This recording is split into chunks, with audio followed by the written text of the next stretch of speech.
മതപരിവർത്തനം ആരോപിച്ച് ഛത്തീസ്ഗഡിൽ അറസ്റ്റിലായ കന്യാസ്ത്രീകളുമായി കൂടിക്കാഴ്ച നടത്തി ബിജെപി സംസ്ഥാന അധ്യക്ഷൻ രാജീവ് ചന്ദ്രശേഖർ.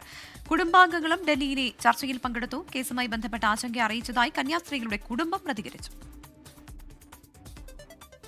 കന്യാസ്ത്രീകൾക്ക് താൽക്കാലിക ജയിൽ മോചനം ലഭിച്ചെങ്കിലും കേസ് ഭീഷണിയായി തുടരുന്നു.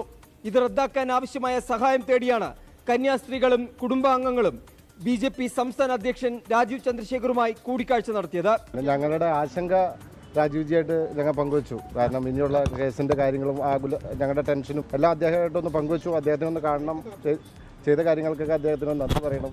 ജയിൽ മോചനം തുടർന്നുള്ള കേസുകളൊക്കെ റദ്ദ് ചെയ്യാനൊക്കെ ഉണ്ടാകുമെന്നാണ് എൻ്റെ പ്രതീക്ഷ. അദ്ദേഹത്തിന്റെ സംസാരത്തിൽ നിന്ന് അങ്ങനെയാണ് നമുക്ക് മനസ്സിലാക്കാൻ സാധിച്ചത്. ബിജെപി കന്യാസ്ത്രീകൾക്കൊപ്പമെന്ന നേതാക്കൾ ഈ ഒരു വിഷയത്തിൽ ഞങ്ങൾ കൂടെയുണ്ട്. അതിന് മുമ്പോട്ടുള്ള ഓരോ നാൾ വഴിയിലും ഞങ്ങളൊപ്പം ഉണ്ടാവും.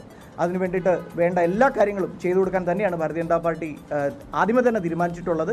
ഡൽഹിയിൽ രാജീവ് ചന്ദ്രശേഖരന്റെ വസതിയിലായിരുന്നു കൂടിക്കാഴ്ച. 24 ഡൽഹി. ലോകത്തെവിടെയായാലും ഏത് സമയത്തും 24 വാർത്തകളും ഓഗ്മെന്റഡ് റിയാലിറ്റി പാക്കേജുകളും എക്സ്പ്ലെയിനറുകളും വിശദമായി കാണാൻ ഞങ്ങളുടെ യൂട്യൂബ് ചാനൽ നിങ്ങൾക്ക് സബ്സ്ക്രൈബ് ചെയ്യാം.